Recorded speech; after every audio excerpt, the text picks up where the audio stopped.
किसी भी वस्तु का आप निर्माण करते हैं, मान लेते हैं कि आप किसी इमारत की निर्माण कर रहे हैं। इमारत का निर्माण करते समय एक साथ सब कुछ खड़ा नहीं होता है, अचानक से सब कुछ नहीं पहुंच जाता है। धीरे धीरे करके एक एक स्तर से एक एक चरण में होकर जमीन को हासिल करते हैं। उसके बाद उसकी सामग्री को और उसके सारे कारीगरों को इकट्ठा करते हैं। लेकिन इन सबसे पहले अपने मन में एक नक्शा को बनाते हैं, किस प्रकार की इमारत होगी, कैसी होगी।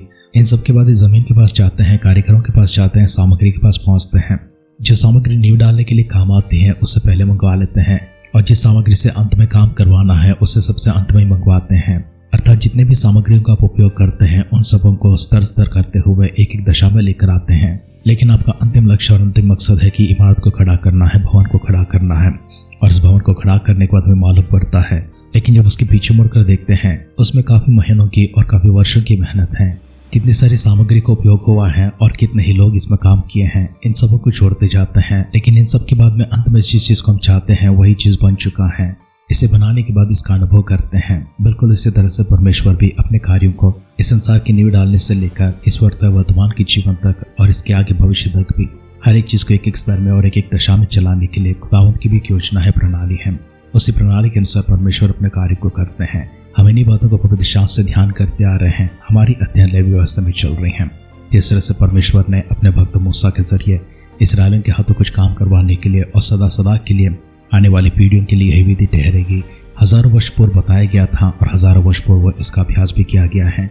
लेकिन इसे भविष्य की ओर लेकर जाते हैं, हमारे वर्तमान तक लेकर आते हैं और आने वाले समय को भी जब देखते हैं किस प्रकार से परमेश्वर ने अपने उद्धार के विषय में मनुष्य की छुटकारे के लिए, मनुष्य की आज़ादी के लिए प्रणाली बनाते हुए सभी चीज़ों को एक मार्ग में लेकर आते हैं, एक दिशा में लेकर आते हैं। आए वचनों को गौर करने से पहले अपने आप को फिर से एक बार परमेश्वर के ज्ञान और समझ में लेकर जाने के लिए, ताकि वो परमेश्वर हमसे बातें करे, हमें समझाए कि उनकी प्रणाली और उनके उद्देश्य क्या है। और वचन का अध्ययन करते समय जिस रीति से बनाया गया था, लिखा गया था, उसी प्रकार से हम इसे समझ पाए और समझ के साथ में इसका पालन कर पाए। आइए अपने आप को खुदावंत के हाथों में समर्पण करते हैं। सर्वशक्तिमान परमेश्वर के दिव्य आशीर्वादों के लिए, दिव्य अनुग्रह के लिए, उनके अभिषेक की लगवाई के लिए, उनके सानिध्य में हम सब लोग अपने आप को तृप्त करने के लिए, परमेश्वर के सामने से भरे जाने के लिए एक विशेष अभिषेक परमेश्वर हम पर उंडेलते हुए विशेष वचन के साथ हमसे बातें करने के लिए अपने आप को सिद्ध करते हैं। अपने सिरों को झुकाएंगे, आंखों को बंद करेंगे, सर्वशक्तिमान परमेश्वर के सानिध्य में मिलकर दुआ करेंगे। जगत की नींव डालने से पहले उसके भविष्य के बारे में आपने सोचा है।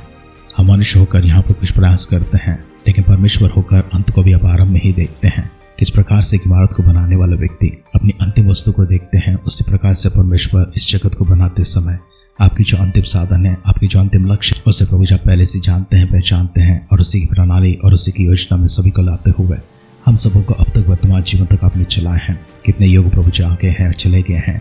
हमारी भविष्य में और कितने युग निकलने वाले हम नहीं जानते प्रभु जी, लेकिन जो युग प्रभु जी पीछे निकल चुके हैं उनसे प्रभु जी इस वर्तमान के युग में आप हमसे कुछ कहना चाहते हैं। आपकी सबकों को प्रभु जी आपके पाठों को सिखाना चाहते हैं। उन्हीं के आधार पर परमेश्वर हमारे मनों को सिद्ध कर पाए, हमारे मनों को जांच पाए। हम आपके वचनों के आधार पर चलने के लिए अपने आप को सिद्ध करते हैं, आपके सानिध्य में लेकर आते हैं। हम पर अनुग्रह को दिखाता हुआ दयालु और करुणामय पिता परमेश्वर फिर से एक बार प्रभु आपकी दुहाई भी देते हैं, शुक्र अदा भी करते हैं। सारी भलाई के लिए, सारी आशीर्वादों के लिए आपको धन्यवाद करते हैं। एक सुंदर से दिन प्रभु जी, नए दिन प्रभु प्रदान के रूप में आपने हम सबको प्रदान किया है, इसके लिए भी आभार प्रकट करते हैं। आगे के समय परमेश्वर आप एक दिव्य सानिध्य में लेकर आते हैं। हमारे संग रहिए, हमसे बातें कीजिए, सारी महिमा, गौरव, आदर, सम्मान आप प्राप्त कीजिए। हमारे उद्धारकर्ता प्रभु यीशु मसीह के नाम से इस प्रार्थना को मांगते हैं, सुन और कबूल कर पिता, आमेन, आमेन, आमेन। आध्यात्मिक जीवन की दैनिक खुराक सुन रहे हमारे सारे प्रिय श्रोताओं को, परमेश्वर के भक्त गणों को प्रभु यीशु मसीह के नाम में प्यार भरा जय मसीह की सुप्रभातम और शुभोदय कहते हुए हम सबका मनपसंद ध्यान केंद्र आध्यात्मिक जीवन की दैनिक खुराक में हमारे इस नए दिन में आप सबका स्वागत करते हैं। आइए प्रार्थना पूर्वक हमारे ध्यान को आगे बढ़ाते हैं। हमारी ध्यान लाइव व्यवस्था 9वें अध्याय में चल रही है। आइए पहला वचन से लेकर उसके बाबू को ध्यान करते हुए हमारी अंशों को आगे बढ़ाते हैं।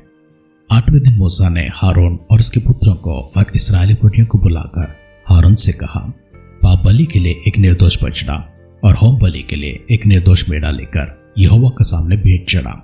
और इस्राएलियों से यह कहा कि तुम पाप बलि के लिए एक बकरा और होम बलि के लिए एक बछड़ा और एक भेड़ के बच्चे को लो जो 1 वर्ष का हो और निर्दोष हो, और मेल बलि के लिए यहोवा के सम्मुख चढ़ाने के लिए एक बैल और उसका मेढ़ा और तेल से सने हुए मैदा का एक अन्न बलि भी ले, क्योंकि आज यहोवा तुमको दर्शन देगा।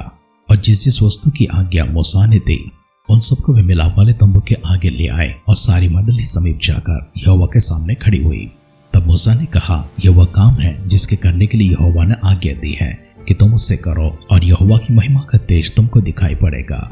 और मूसा ने हारून से कहा, यहोवा की आज्ञा के अनुसार वेदी के समीप जाकर अपने पाप बलि और होम बलि चढ़ाकर अपने और सब जनता के लिए प्रायश्चित कर, और जनता के चढ़ावों को भी चढ़ाकर उनके लिए प्रायश्चित कर। इसलिए हारून ने वेदी के समीप जाकर अपने पाप बलि के बछड़े को बलिदान किया, और हारून के पुत्र लोहो को उसके पास ले गए। तब उसने अपनी उंगली को लोहो में डुबोकर वेदी के सींगों पर लोहो को लगाया, और शेष लोहो को वेदी के पाए पर उंडेल दिया।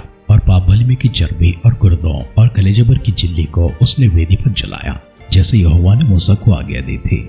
और मांस और खाल को उसने चावड़ी से बाहर आग में जलाया।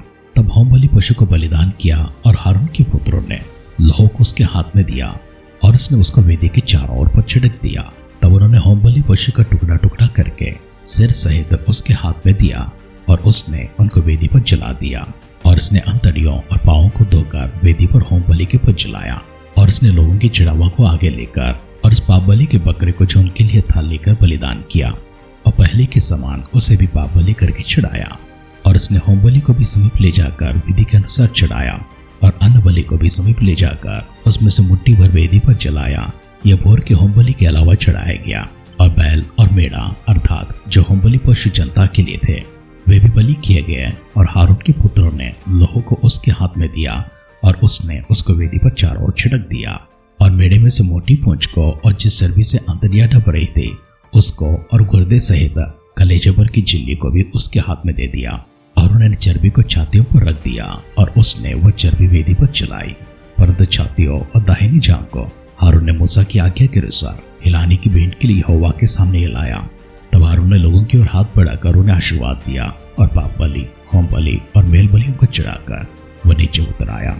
तब मूसा और हारून मिराबा ने तंबू में गए और निकलकर लोगों को आशीर्वाद दिए। तब यहोवा का तेज सारी जनता को दिखाई दिया, और यहोवा के सामने से आग निकलकर चर्बी सहित होम बलि को वेदी पर भस्म कर दिया। इसे देखकर जनता ने जय जयकार का नारा मारा और अपने अपने मुंह के बल गिरकर दंडवत किया। बलि चढ़ाने की पद्धति के विषय में हारून को परमेश्वर ने मूसा के जरिए जो विधियां बताई थी उन्हीं विधियों के अनुसार चलते हैं। हम कुछ बातों पर गौर करेंगे। सबसे पहले हारून अपने आप को शुद्ध करने के लिए अपने विषय में, और दूसरा प्रजा के विषय में प्रायश्चित के लिए बलि को चढ़ाते हैं। तीसरी बात जब देखते हैं धर्मेश्वर मनुष्यों से प्रसन्न होकर उनके बीच में उतर आना चाहते हैं, अपने आप को प्रकट करना चाहते हैं। इसलिए परमेश्वर ने अन्न बलि चढ़ाने के लिए उनसे कहा था, जिससे वह सुगंध धूप को प्राप्त करे और उससे प्रसन्न हो सके और मनुष्यों के सामने अपने तेज को प्रकट करे। इसी प्रकार से जब हारून ने किया था, यहोवा की आग मनुष्यों के बीच में उतर आती है। परमेश्वर ने उस आग में, उस तेज में आकर वेदी के ऊपर जो वस्तुएं उनके लिए रखी गई थी उन्हें भस्म कर दिया था, जिसे लोग देख पाए हैं। सारी इस्राएल की मंडली एक साथ परमेश्वर को देखे हैं। परमेश्वर के आकार मनुष्यों की तरह नहीं देखे हैं, उनके चेहरे को तो नहीं देखा है, लेकिन परमेश्वर का तेज उनके ऊपर जो चमका था और इस्राएल की सारी मंडली अर्थात 20 लाख लोग जितने भी वहां पर एकत्रित थे उन सबों के ऊपर छा गया था, उन्हें दिखाई पड़ा था। जनता के पक्ष में बिचवाई करते हुए हारून से कहा गया था, उनके लिए जो पशुवध करना है वो पाप के विषय में है और उनके पापों के लिए तो प्रायश्चित करेगा। परमेश्वर के सानिध्य में जाएगा, उस पशु को वध करेगा, उसे बलि चढ़ाएगा और उसके साथ में उसके लहू को भी वेदी के ऊपर छिड़केगा और मनुष्य के लिए, उस जनता के लिए प्रायश्चित करेगा। परमेश्वर से मांगेगा कि परमेश्वर की करुणा उनके ऊपर आए, उनकी क्षमा उनके ऊपर उतर आए। इसी प्रकार से हम देखते हैं जैसे आरंभ के शब्द में कहा गया था, हम जो कुछ भी करते हैं भविष्य के लिए करते हैं, अंतिम पदार्थ जिसे हम लोग बनाना चाहते हैं उसके लिए तैयारियां करते हैं। परमेश्वर ने हारून के हाथों से जो बलि चढ़वाया था वो बलि यीशु मसीह को दर्शाती है, क्योंकि यीशु मसीह मनुष्य के पापों को अपने ऊपर उठाने के लिए उस मेमने की जगह पर आते हैं। वही इस्राएल के अंतिम फसह बनते हैं और हमारे उद्धारकर्ता बनते हैं। वही मेमने की जगह को लेते हैं जो सारी मानव जाति के पाप अपने ऊपर उठाकर जाते हैं और मानव जाति को क्षमा करते हैं। कल की जो विधि थी आज के लिए थी, आज की जो विधि हम देखते हैं वो भविष्य के लिए है। इस्राएल ने परमेश्वर का तेज को वर्तमान में देखा था, हमारे लिए भूतकाल हो चुका है।